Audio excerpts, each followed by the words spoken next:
نحمده ونصلي على رسوله الكريم أما بعد فأعوذ بالله من الشيطان الرجيم بسم الله الرحمن الرحيم رب اشرح لي صدري ويسر لي أمري واحلل عقدة من لساني يفقه قولي رب زدنا علما رب زدنا علما اللهم فقهنا في الدين اللهم فقهنا في الدين ربي يسر ولا تعسر وتمم بالخير آمین یا رب العالمین. اما بعد، ابھی کچھ دیر پہلے استاد محترم نے کتاب و تفسیر کا بیان کیا کہ ہم رمضان المبارک کی بابرکت ساعتوں میں، رحمتوں والی گھڑیوں میں قرآن پاک کی تفسیر کا آغاز کریں گے.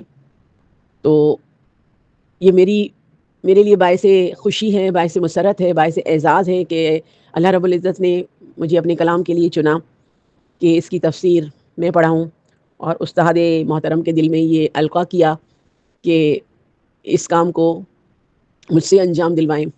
یہ میرے لیے باعث عزت ہے. الحمدللہ، بغیر کسی اور تمہید کو باندھے ہوئے ہم سٹارٹ کرتے ہیں قرآن پاک کی کتاب تفسیر القرآن العظیم، جو کہ 2000 سے زائد صحیح احادیث کا تفسیر پر مبنی انسائکلوپیڈیا ہے، اور تالیف جو ہے وہ محدث مدینہ دکتور محمد عبداللہ اعظمی صاحب نے کی ہے، رحمۃ اللہ علیہ نے، رحم اللہ. اور دار ابن بشیر کی جانب سے اردو میں ان کا ترجمہ سامنے آیا ہے. تو ہم سورہ فاتحہ سے سٹارٹ کرتے ہیں، سورہ فاتحہ کی تفسیر سے سٹارٹ کرتے ہیں. اللہ رب العزت سے دعا ہے کہ اس کو بخیر و خوبی انجام تک ہمیں پہنچائے. شروع کرتے ہیں سورہ فاتحہ. یہ مکی صورت ہے، اس میں کل 7 آیات ہیں. اس صورت کے 3 نام زیادہ مشہور ہیں: فاتحۃ الکتاب، ام الکتاب، السبع مثانی، اور اسے ام الکتاب بھی کہتے ہیں. یہ تفسیر میں اس کتاب کے صفحہ نمبر 165 سے سٹارٹ کر رہی ہوں، جہاں سے سورہ فاتحہ کی تفسیر سٹارٹ ہو رہی ہے. اور میں چاہوں گی کہ جتنی بھی میری بہنیں ہیں جو یہ تفسیر سن رہی ہیں، ان کے ہاتھوں میں یہ کتاب بھی موجود ہو. جب کتاب موجود ہوتی ہے اور استاد جب پڑھا رہا ہوتا ہے تو اس کا مزہ ہی کچھ اور آتا ہے. سننے میں تو صحیح ہے، آپ کو سننے میں بھی مزہ آئے گا انشاءاللہ تعالی، اللہ کا کلام ہے، لیکن اگر آپ لوگوں کے پاس یہ کتاب موجود ہو نا تو زیادہ مزہ آئے گا. تو اس کتاب کو استاد محترم کے ایڈریس سے منگوائیں اور اپنے پاس اس نسخے کو رکھیں اور پینسل رکھیں اپنے ہاتھ میں، اور پھر اس تفسیر کو سکون سے ایک علیحدہ کونے میں بیٹھ کر رمضان المبارک کی بابرکت ساعتوں اور رحمتوں کی گھڑیوں میں اس سے مستفیض ہوں. امام بخاری رحمہ اللہ نے سورہ فاتحہ کی تفسیر میں کہا اسے ام الکتاب کہتے ہیں کیونکہ پہلے اسی کو لکھ کر مصاحف کو شروع کیا جاتا ہے اور اسی سے نماز کی قرات شروع ہوتی ہے. یعنی اس کے بغیر نماز ہو ہی نہیں سکتی. جس نے سورہ فاتحہ نہیں پڑھی اس کی نماز نہیں ہوگی. کچھ احادیث کے اندر دوسرے نام بھی وارد ہوئے ہیں: الکنز، الوافیہ، الشافیہ، الکافیہ، الحمد، الحمدللہ، الصلاۃ، شفا، الشفا، الاساس، الشکر، الدعا. ان سارے ناموں کا تذکرہ حافظ ابن حجر نے فتح الباری میں کیا ہے اور کہا ہے میں نے ان سب ناموں کو حدیثوں میں اکٹھا کیا ہے. سورہ فاتحہ کی فضیلت. حضرت ابو ہریرہ رضی اللہ تعالیٰ عنہ سے روایت ہے کہ رسول اللہ صلی اللہ علیہ وسلم نے فرمایا: ام القرآن قرآن کی اصل اور سبع مثانی بار بار دہرائی جانے والی آیتیں ہیں اور قرآن عظیم ہیں. ایک دوسری سند میں ہے کہ سورہ الحمدللہ فاتحہ یعنی سورہ فاتحہ ام القرآن، ام الکتاب اور سبع مثانی بار بار دہرائی جانے والی آیتیں ہیں. ابو سعید بن معلہ رضی اللہ تعالیٰ عنہ سے روایت ہے کہ میں نماز میں مشغول تھا. حدیث میں ان کی سورہ فاتحہ کی فضیلت کا بیان ہے، تو اس میں حدیث ہے ابو سعید بن معلہ رضی اللہ تعالیٰ عنہ سے روایت ہے کہ میں نماز میں مشغول تھا اور نبی کریم صلی اللہ علیہ وسلم نے مجھے بلایا، اس لیے میں کوئی جواب نہیں دے سکا. پھر میں نے آپ کی خدمت میں حاضر ہو کر عرض کیا: یا رسول اللہ صلی اللہ علیہ وسلم، میں نماز پڑھ رہا تھا، اس پر میں نے آپ کو کوئی جواب نہیں دیا. آپ صلی اللہ علیہ وسلم نے فرمایا: کیا اللہ تعالیٰ نے تمہیں کوئی حکم نہیں فرمایا؟ اللہ کے رسول جب تمہیں پکاریں تو ان کی پکار پر فوراً اللہ کے رسول کے لیے لبیک کہا کرو. پھر آپ صلی اللہ علیہ وسلم نے فرمایا: مسجد سے نکلنے سے پہلے قرآن کی سب سے بڑی سورت میں تمہیں کیوں نہ سکھا دوں؟ پھر آپ نے میرا ہاتھ پکڑ لیا اور جب ہم مسجد سے باہر نکلنے لگے تو میں نے عرض کیا: یا رسول اللہ صلی اللہ علیہ وسلم، آپ نے ابھی فرمایا تھا کہ مسجد کے باہر نکلنے سے پہلے آپ مجھے قرآن کی سب سے بڑی سورت بتائیں گے. اس پر آپ صلی اللہ علیہ وسلم نے فرمایا ہاں وہ صورت الحمدللہ رب العالمین ہے، یہی وہ 7 آیات ہیں جو ہر نماز میں بار بار پڑھی جاتی ہیں، اور یہی وہ قرآن عظیم ہے جو مجھے دیا گیا ہے۔ اللہ اکبر۔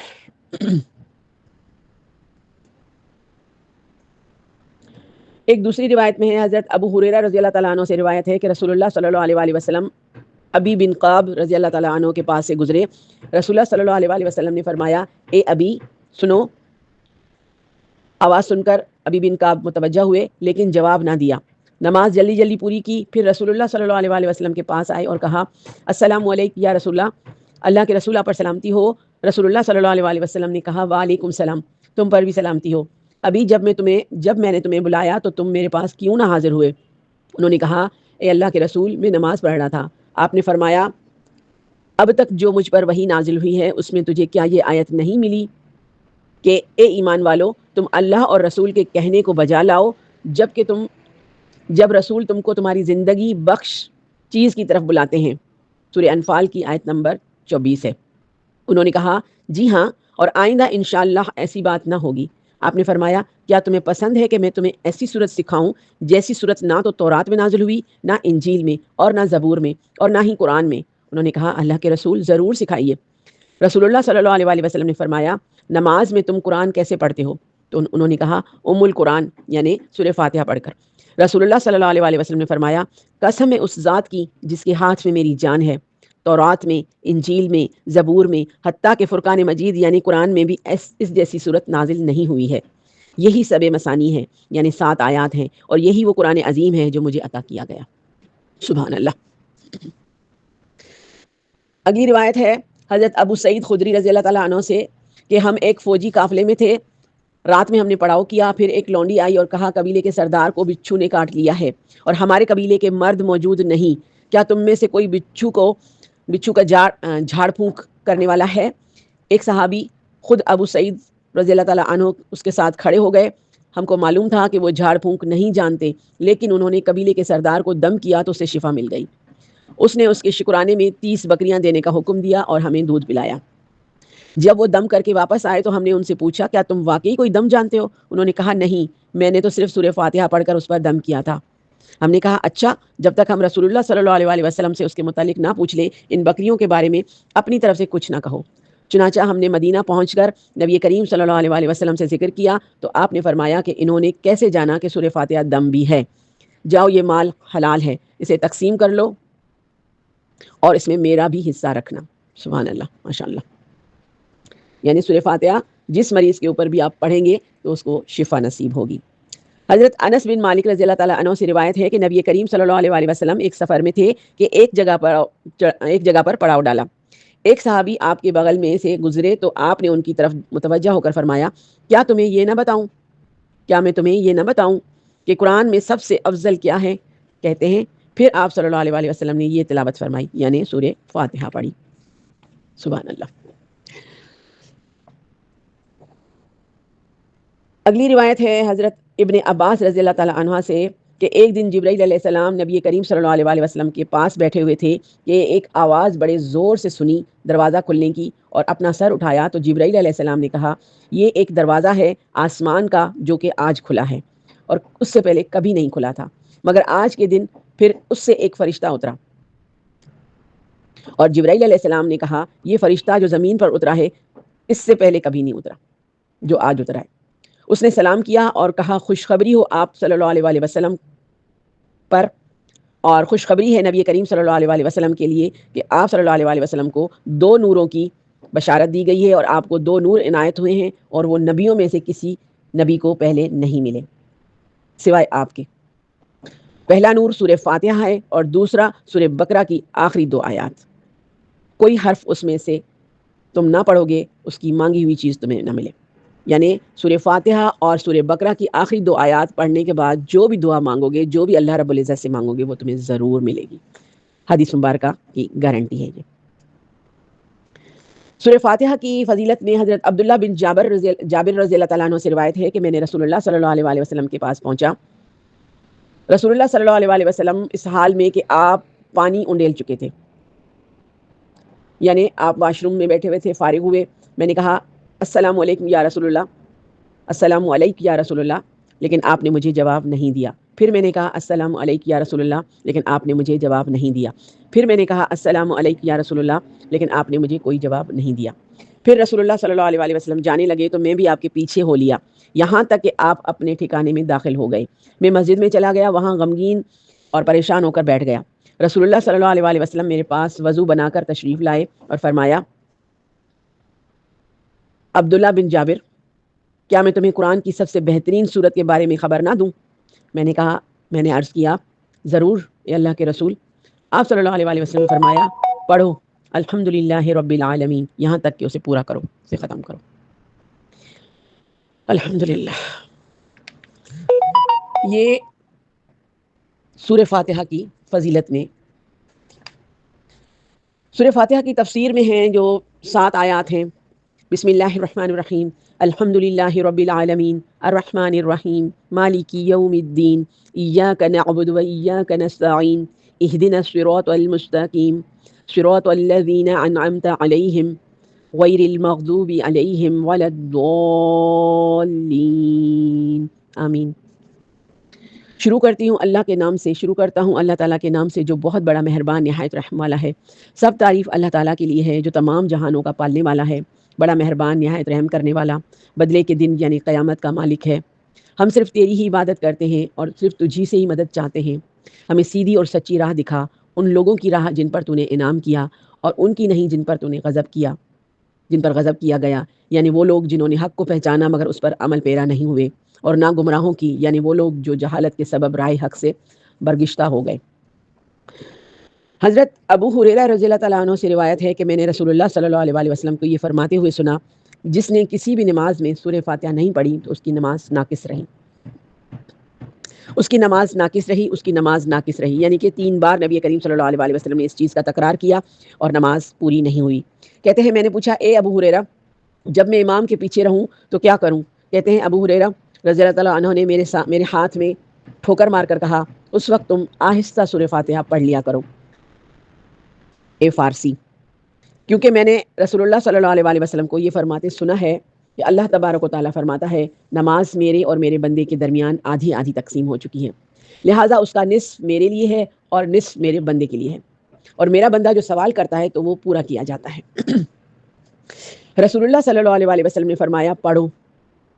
جب بندہ الحمدللہ رب العالمین کہتا ہے تو اللہ عز و جل فرماتا ہے، میرے بندے نے میری حمد بیان کی، اور بندہ جب الرحمن الرحیم کہتا ہے تو اللہ تعالیٰ فرماتا ہے کہ میرے بندے نے میری تعریف کی، اور بندہ جب مالک یوم الدین کہتا ہے تو اللہ عز و جل فرماتا ہے، میرے بندے نے میری بزرگی بیان کی، اور بندہ جب ایاک نعبد و ایاک نستعین پڑھتا ہے تو اللہ عز و جل فرماتا ہے، میرے اور میرے بندے کے درمیانی معاملہ ہے، یہ میرا اور میرے بندے کا درمیانی معاملہ ہے، میرا بندہ جو سوال کرے گا وہ اس کو ملے گا۔ سبحان اللہ۔ پھر جب بندہ اپنی نماز میں اہدنا الصراط المستقیم صراط الذین انعمت علیہم غیر المغضوب علیہم ولا الضالین پڑھتا ہے تو اللہ تعالیٰ جواب دیتا ہے کہ یہ سب میرے اس بندے کے لیے ہے جو، اور یہ جو کچھ طلب کرے گا وہ اسے دیا جائے گا۔ سبحان اللہ، ماشاء اللہ۔ ہمیں کہیں اور جانے کی ضرورت ہی نہیں ہے، کوئی وظیفہ کرنے کی ضرورت ہی نہیں، اللہ رب العزت نے ہمیں یہ اتنا بہترین وظیفہ بتا دیا، بہترین طریقے سے ہوش و حواس میں پڑھ کے ترجمے کے ساتھ، تو اللہ رب العزت فرما رہے ہیں کہ بندہ جو مانگے گا میں اس کو دوں گا۔ حضرت جابر بن عبداللہ رضی اللہ تعالیٰ عنہ سے روایت ہے کہ رسول اللہ صلی اللہ علیہ وآلہ وسلم نے فرمایا، اللہ تعالیٰ نے فرمایا، میں نماز کو اپنے اور اپنے بندے کے درمیان 2 حصوں میں بانٹ رکھی ہے، یعنی نماز کو 2 حصوں میں بانٹ رکھا ہے، اللہ رب العزت فرما رہے ہیں، اور اس کے لیے وہ ہے جو وہ مانگے۔ بس جب بندہ کہتا ہے الحمدللہ رب العالمین تو اللہ تعالیٰ فرماتا ہے، میرے بندے نے میری حمد بیان کی۔ وہی حدیث مبارکہ دوسرے راوی سے بیان ہو رہی ہے۔ جب الرحمن الرحیم کہتا ہے تو اللہ تعالیٰ فرماتا ہے، میرے بندے نے میری تعریف کی، اور جب کہتا ہے مالک یوم الدین تو اللہ تعالیٰ فرماتا ہے، میرے بندے نے میری عظمت بیان کی، پھر فرماتا ہے یہ میرے لیے اور اس کے لیے باقی ہے۔ حضرت ابو ہریرہ رضی اللہ تعالیٰ عنہ سے روایت ہے کہ رسول اللہ صلی اللہ علیہ وآلہ وسلم نے فرمایا، جب امام غیر المغضوب علیہم ولا الضالین کہے تو تم آمین کہو، کیونکہ جس کا کہنا ہے کہ فرشتوں کے کہنے کے موافق ہو گیا، جو بھی آمین کہے گا وہ فرشتوں کے ساتھ اس کی آمین موافق ہو جائے گی، تو اس کے گزشتہ گناہ معاف کر دیے جائیں گے، یعنی بندے کے اوپر لازم ہے کہ وہ بھی آخر میں آمین کہے، جب امام آمین کہے گا تو جو پیچھے نماز پڑھنے والے مقتدی ہیں وہ بھی آمین کہیں، اور گھر میں ہم عورتیں ہم بہنیں بھی اپنے سورہ فاتحہ جب کمپلیٹ کریں تو آمین کہیں، کیونکہ جب ہم آمین کہتے ہیں تو اس سے پہلے فرشتہ بھی آمین کہتا ہے، تو جب فرشتے آمین کہتے ہیں تو اور اگر ہماری آمین فرشتوں کے آمین سے مل گئی، آواز ہماری ان کے ساتھ مل گئی، موافق ہو گئی، تو ہمارے گزشتہ گناہ معاف ہو جائیں گے، اور ہم دن میں 5 دفعہ کم از کم 5 دفعہ نماز پڑھ رہے ہوتے ہیں، اور کتنی دفعہ سورہ فاتحہ پڑھ رہے ہوتے ہیں، تو ہم نے 5 دفعہ نماز پڑھنے کے ہم نے 24 گھنٹوں میں جتنے بھی گناہ کیے تو ہمارے روز کے روز گناہ معاف ہو جائیں گے نا۔ یہ ہمارے لیے کتنی بڑی رحمت ہے اللہ رب العزت کی۔ عبداللہ بن شفیق سے روایت ہے کہ ایک صحابی نے خبر دی کہ انہوں نے وادی کریم میں نبی کریم صلی اللہ علیہ وسلم کو یہ فرماتے ہوئے سنا اس حال میں کہ آپ اپنے گھوڑے پر تھے۔ آپ سے ایک بلکینی شخص نے سوال کیا اور عرض کیا یا رسول اللہ صلی اللہ علیہ وسلم یہ کون ہے؟ یہ کون لوگ ہیں؟ فرمایا یہ وہ لوگ ہیں جن پر اللہ کا غضب ہوا۔ اور آپ نے یہودی کی طرف ارشاد فرمایا، پھر سوال کیا اور یہ کون لوگ ہیں؟ فرمایا یہ وہ لوگ ہیں جو بھٹک گئے، آپ کی مراد نصارہ تھے۔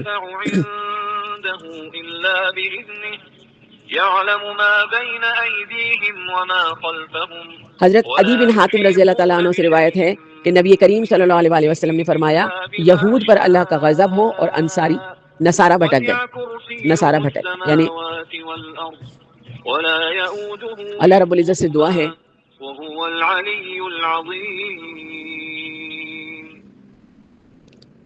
اللہ رب العزت سے دعا ہے کہ پروردگار ہمیں بھی ان نیک اور چنے ہوئے بندوں میں شامل کرے، اور سورہ فاتحہ کو اتنی مٹھاس، اتنی توجہ اور اتنے پیار کے ساتھ پڑھنے کی توفیق عطا فرمائے تاکہ ہر گھڑی آمین کہنے سے ہمارے پچھلے گناہ جو ہم جان بوجھ کر یا غلطیوں سے ہو جائیں وہ معاف ہو جائیں۔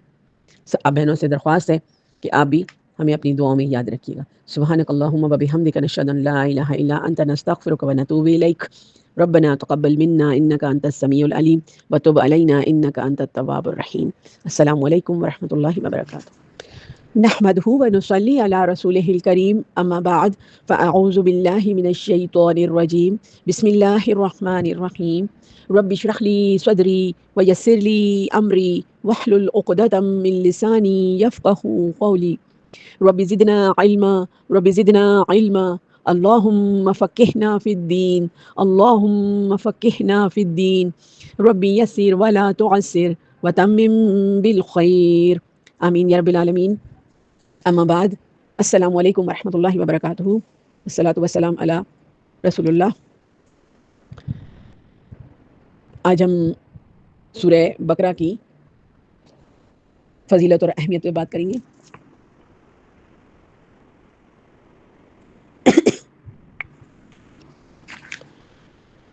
سورہ بقرہ یہ مدنی صورت ہے، اس میں کل آیات 286 ہیں، اور اہل علم کے مابین اس میں کوئی اختلاف نہیں کہ سورہ بقرہ مدنی صورت ہے اور یہ مدینے کے ابتدائی ایام میں نازل ہوئی، سوائے اس آیت کے اور ڈرو اس دن سے جس میں تم اللہ کی طرف لوٹائے جاؤ گے، پھر ہر شخص کو اس کے کیے کا بدلہ پورا پورا دیا جائے گا اور ان پر کچھ ظلم نہ کیا جائے گا۔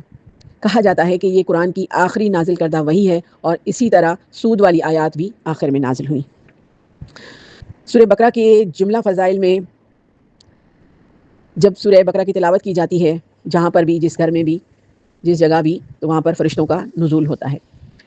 صحیح مسلم میں روایت ہے، حضرت اسید بن حضیر رضی اللہ تعالیٰ عنہ سے روایت ہے کہ وہ اپنی کھجور کے کھلیان یعنی باغات میں ایک شب قرآن پڑھ رہے تھے۔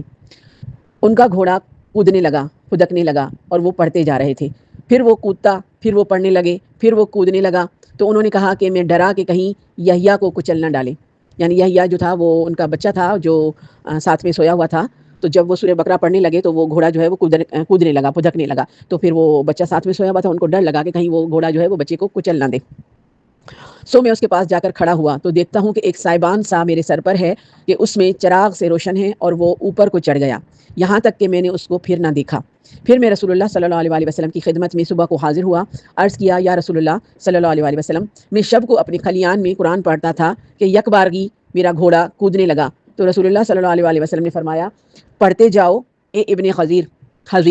انہوں نے عرض کیا میں پھر پڑھتا گیا تو پھر وہ کودنے لگا، پھر آپ صلی اللہ علیہ وسلم نے فرمایا پڑھتے جاؤ اے ابن حضیر۔ انہوں نے کہا میں پھر پڑھنے لگا تو وہ گھوڑا پھر سے کودنے لگا، پھر رسول اللہ صلی اللہ علیہ وسلم نے فرمایا پڑھتے جاؤ اے ابن حضیر۔ انہوں نے کہا جب میں فارغ ہوا اور یحییٰ گھوڑے کے پاس تھا تو مجھے خوف ہوا کہ کہیں یحییٰ کو کچل نہ ڈالے، اور میں نے دیکھا کہ ایک سائبان سائے جو جس کے اندر چراغ سے روشن تھے وہ اوپر کو چڑھ گیا، یہاں تک کہ میں اس کو پھر دیکھ نہیں پا رہا تھا۔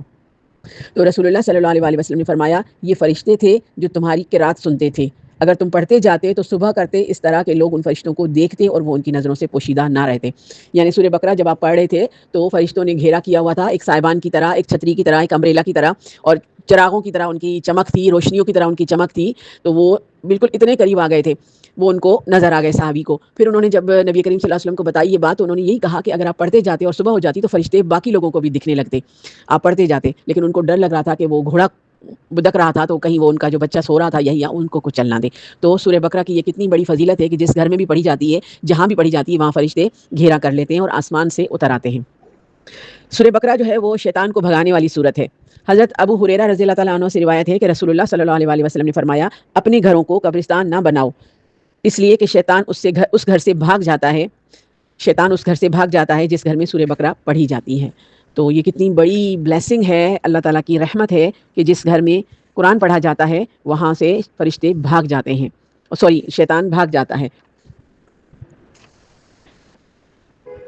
حضرت نعمان بن بشیر رضی اللہ تعالیٰ عنہ سے روایت ہے کہ رسول اللہ صلی اللہ علیہ وسلم نے فرمایا اللہ تعالیٰ نے زمین اور آسمان پیدا کرنے سے 2000 سال پہلے ایک کتاب لکھی، اس کتاب کی 2 آیتیں نازل کیں اور انہی 2 آیتوں پر سورہ بقرہ کو ختم کیا، لہٰذا جس گھر میں یہ دونوں آیتیں مسلسل 3 راتیں پڑھی جائیں گی ممکن نہیں کہ شیطان اس گھر کے قریب آ سکے۔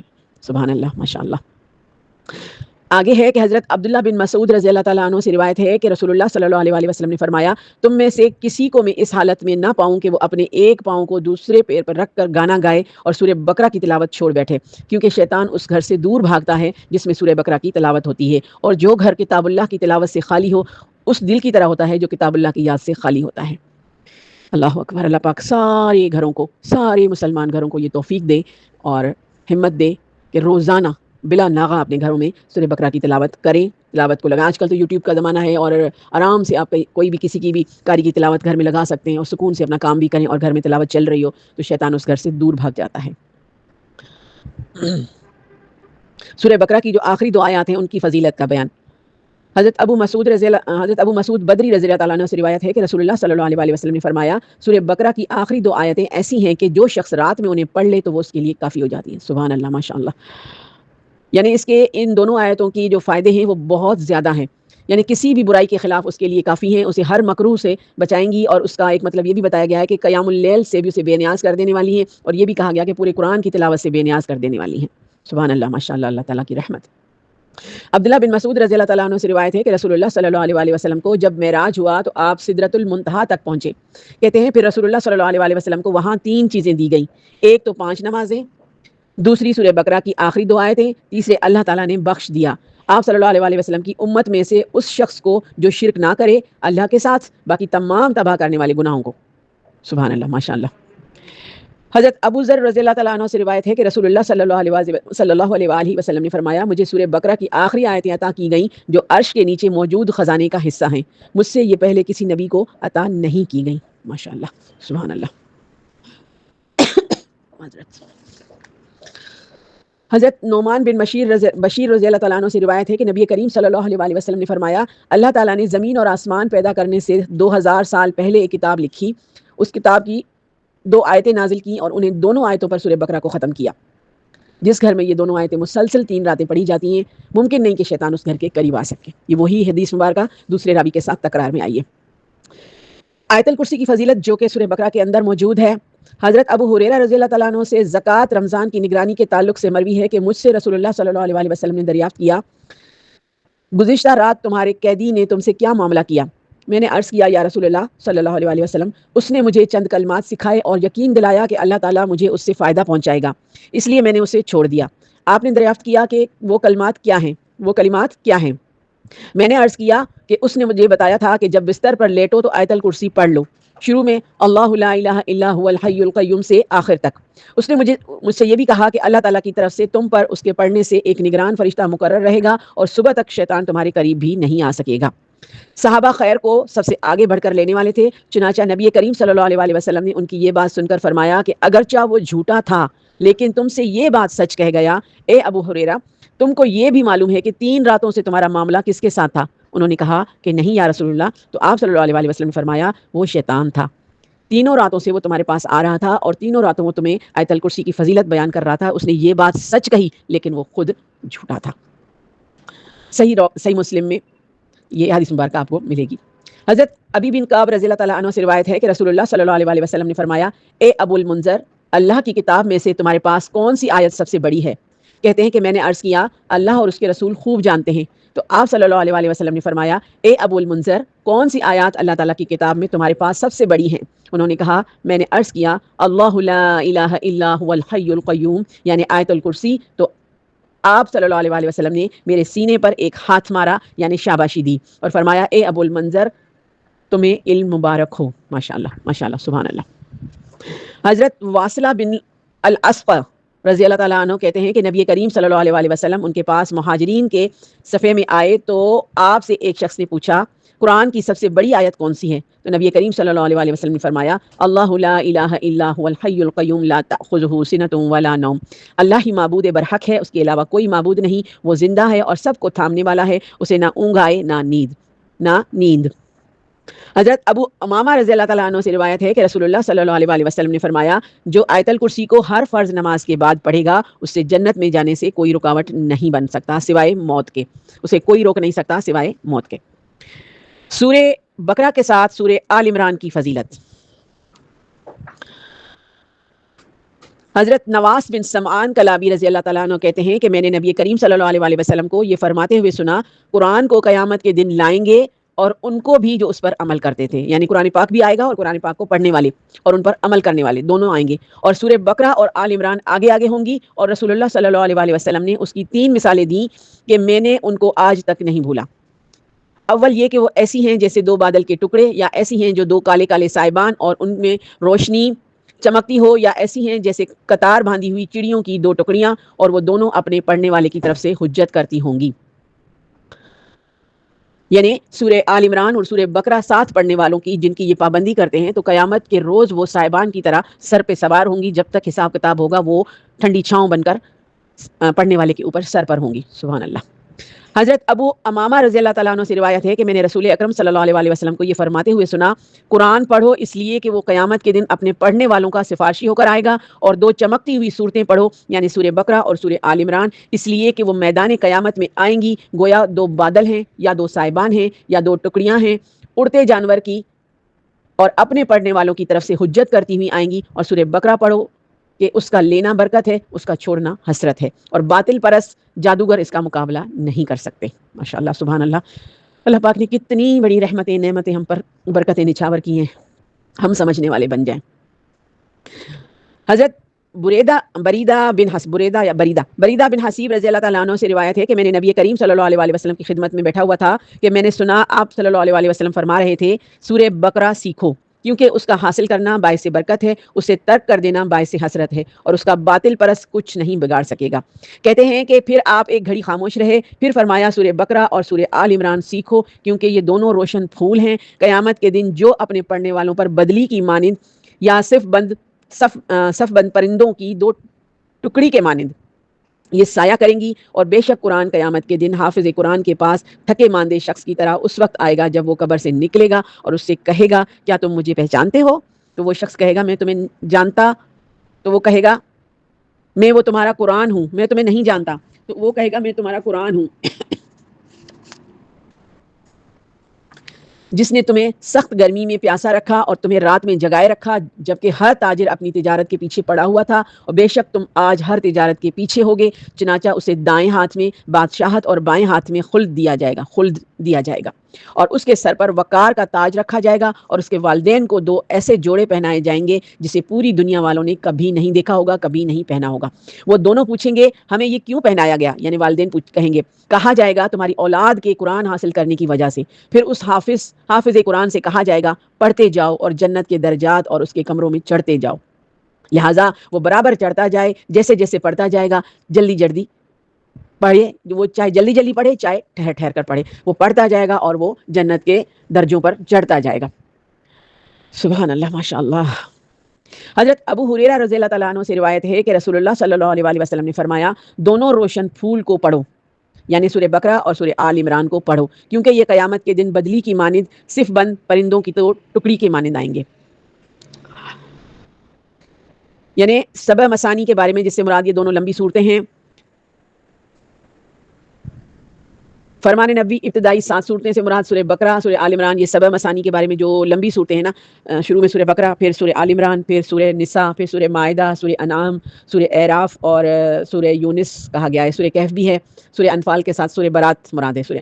تو یہ 7 صورتیں، ان کے بارے میں روایت ہے کہ یہ لمبی صورتیں سیکھ لیں۔ بعض روایتوں میں ہے کہ یہ 7 صورتیں سیکھ لی جائیں۔ حضرت ابن عباس رضی اللہ تعالیٰ عنہ سے روایت ہے کہ رسول اللہ صلی اللہ علیہ وسلم کو 7 لمبی صورتیں دی گئی ہیں، جبکہ موسیٰ علیہ السلام کو 6 دی گئی تھیں، لیکن جبکہ انہوں نے تختیاں جن پر تورات لکھی ہوئی تھی زمین پر ڈال دیں تو وہ آیتیں اٹھا لی گئیں اور 4 باقی رہ گئیں۔ اللہ اکبر۔ حضرت واصلہ بن اسقع رضی اللہ تعالیٰ عنہ سے روایت ہے کہ نبی کریم صلی اللہ علیہ وسلم نے فرمایا، مجھے تورات کی جگہ 7 آیات، زبور کی جگہ 100 آیات والی صورتیں، انجیل کی جگہ مثانی دیا گیا، اور مفصل کے ذریعے مجھے فضیلت دی گئی۔ یہ تھی سورہ بقرہ کی اور ساتھ میں سورہ آل عمران کی فضیلت۔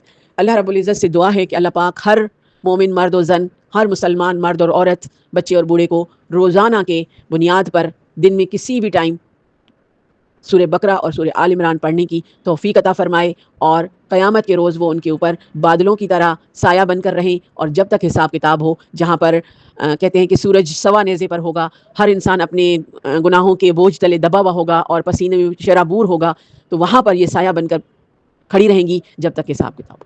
تو ماشاءاللہ، سبحان اللہ، دعا ہے رب کریم سے اللہ پاک ہمیں ان لوگوں میں شامل کرے، اپنے چنے ہوئے اور پسندیدہ بندوں میں شامل کرے، جہاں پر قیامت کے روز ان پر یہ دونوں صورتیں سایہ فگن ہوں گی۔ السلام علیکم ورحمۃ اللہ وبرکاتہ۔